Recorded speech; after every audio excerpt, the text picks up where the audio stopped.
Halo guys, kembali lagi di channel SK21. Jadi pada video kali ini kita akan membahas bagaimana caranya membuat game endless platformer. Ini adalah video part yang ketiga.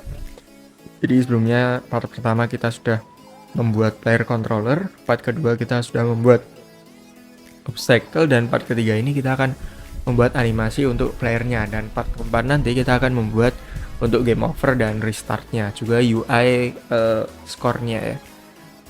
Sebelum masuk ke pembahasan, jangan lupa untuk klik like dan subscribe-nya. Dan bagi kalian yang ingin membuat sebuah game ataupun media pembelajaran tetapi mungkin tidak ada waktunya, bisa banget untuk mempercayakan project kalian ke SK Project. Untuk WA-nya ada di deskripsi ya. Oke, kita masuk ke gamenya. Untuk layoutnya kita gunakan default ya. Ini sudah default layout. Terus kita masuk ke sprites. Kemudian pilih yang free 2D Pirate ini ya. Terus pilih yang PNG ini. Habis itu pilih yang nomor 2 ya. Karena kita gunakan nomor 2 kemarin. Terus kita pilih yang running dulu ya. Mana running? Nah, ini running dimulai dari nomor 0 ya. Yang ini sampai ini ya guys ya. Oke, sampai sini. Oke, sampai sini kita drag and drop ke hierarchy. Oke, enggak. Kita drag and dropnya harusnya ke mana?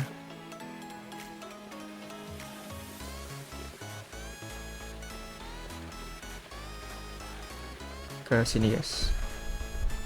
Ke apa namanya? Ke scene. Oke.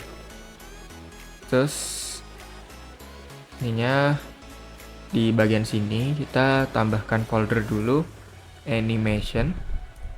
Kemudian karena ini animasi run, kita kasih run anim, kemudian klik save. Oke, ini kita bisa rename aja jadi run anim. Oke, setelah itu ini bisa kita lihat di sini ada run anim ya. Di sini kita kembali lagi ke sprites ya, sprites, ke 2D karakter PNG nomor 2. Terus setelah run kita gunakan jam ya. Untuk jam pastikan nomornya 00 ya, 00 sampai ya, sampai sini. Dari sini sampai sini kita tarik. Nah, terus ini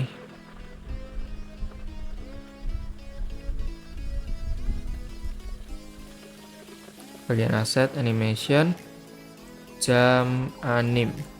Oke, terus terakhir animasi untuk matinya ya. Untuk matinya ini nampaknya dari 0 sampai ini kita tarik ke sini.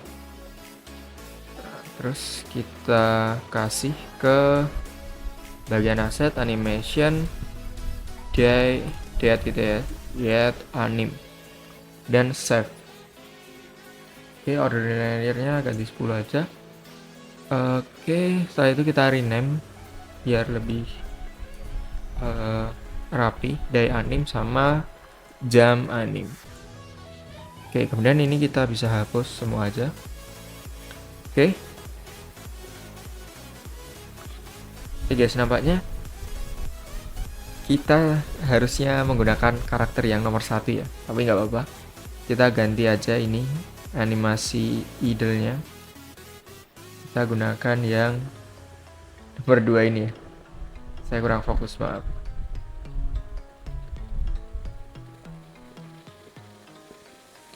Oke, animasi idle-nya. Nah, ini ya. Ini kita bisa ganti aja, guys. Oke, sama aja ya untuk positionnya. Mungkin edit colornya ini bisa ditinggikan sedikit. Oke, kita save. Oke, setelah itu kita buat animator. Di bagian animator, klik kanan, create kemudian pilih animator controller, kemudian kasih nama player animator controller. Oke, setelah itu tambahkan animator komponen ke sini, animator. Kemudian tarik controllernya ya ke sini, player animator controller, tarik ke controller. Oke, setelah itu kita buka window animator ya, klik window, lalu pilih animation, lalu pilih animator. Oke, seperti ini. Setelah itu tambahkan animasi-animasi kita. Yang pertama run anim tentunya.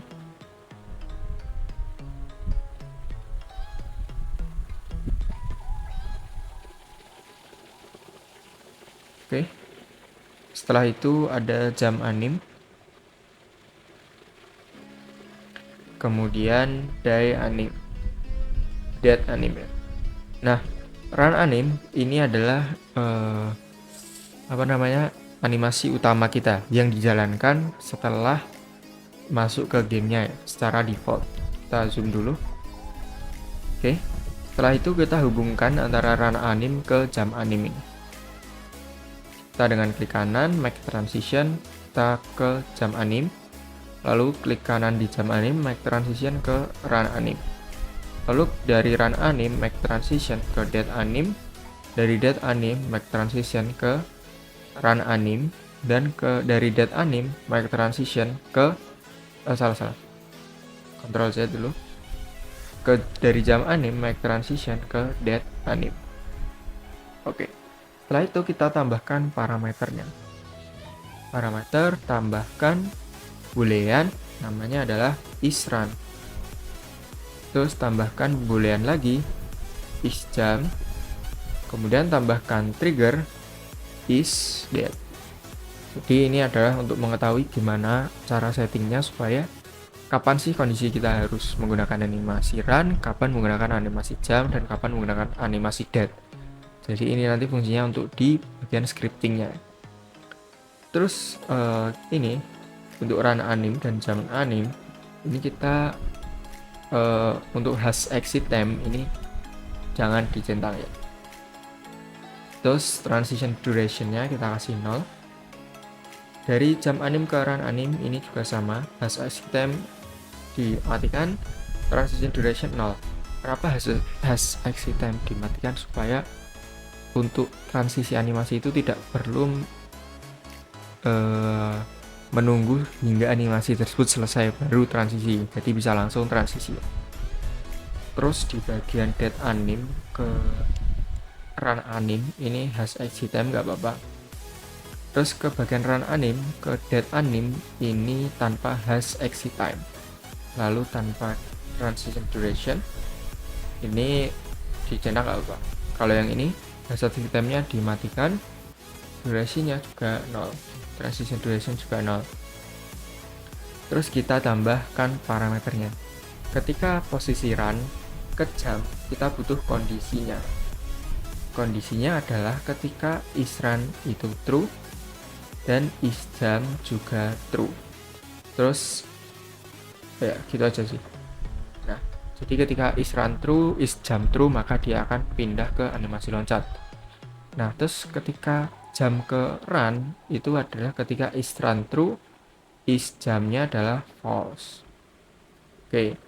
Terus ketika dead anim itu adalah ketika isDead. Nah, kalau dead anim ke isRun itu ketika isRun-nya adalah true, kemudian jump anim ke is atau dead anim itu adalah saat isDead-nya triggernya itu aktif ya. Kalau trigger itu tanpa true atau false. Oke, kita save, kemudian kita masuk ke scene, terus kita ke player, kemudian kita double klik di bagian player controller. Nah, di sini kita akan mengeset booleannya itu kapan diaktifkan, kapan dimatikan. Oke. Yang pertama, kita harus menggunakan private animator animator gitu ya. Terus di bagian start gunakan animator sama dengan game object titik get komponen animator. Oke. Setelah itu karena startnya itu harusnya run adalah true, maka kita animator set boolean nama kondisinya atau nama parameternya is run dan kondisinya adalah true. Oke. Setelah itu ketika game over false, kita copy aja ini, kopas ke sini. Kemudian kita enter. Kita gunakan is dead, itu adalah false ketika belum game over ya. Nah, setelah itu di bagian move jump kita gunakan ini is jump sama dengan true. Is jump sama dengan true ketika player loncat ya. Nah, ketika kita menyentuh tanah, maka is jump adalah false. Nah, ketika terkena dengan enemy atau obstacle, maka is run-nya menjadi false dan is dead menjadi true. Kita save. Kemudian kita kembali ke Unity. Lalu ketika kita play, maka hasilnya seperti ini. Oke, kita jam, maka dia akan kayak itu. Oke. Oh ya, untuk aspeknya kemarin harusnya adalah full 16:9 ya. Oke. Nah, kenapa di bagian loncat itu kayak gitu? Karena di bagian loncat itu loopingnya masih aktif ya. Nanti kita nonaktifkan. Terus ketika kita mati, maka dia akan dead. Nah, harusnya deadnya juga nonaktif. Nah, cara nonaktifkannya gampang banget. Di jam anim ini loop time-nya matikan, di dead anim loop time-nya matikan. Nah, ketika kita klik play, kita double klik. Oke, ini animasi run. Ketika jam, maka dia seperti itu. Jam lagi seperti itu dan mati seperti itu. Oke, kita coba lagi. Ini kita berlari, looping ya. Kita jam lagi dan mati. Dah seperti itu. Nah, itu aja untuk video dari SK21 part 3. Untuk part selanjutnya adalah ketika game over dan bagaimana kita bisa restart game ya. Semoga bermanfaat. Jangan lupa klik like, share, dan subscribe-nya. Dan bagi kalian yang ingin membuat sebuah project, bisa banget percayakan project kalian ke SK Project. Untuk WA-nya ada di deskripsi. Sekian, sampai jumpa.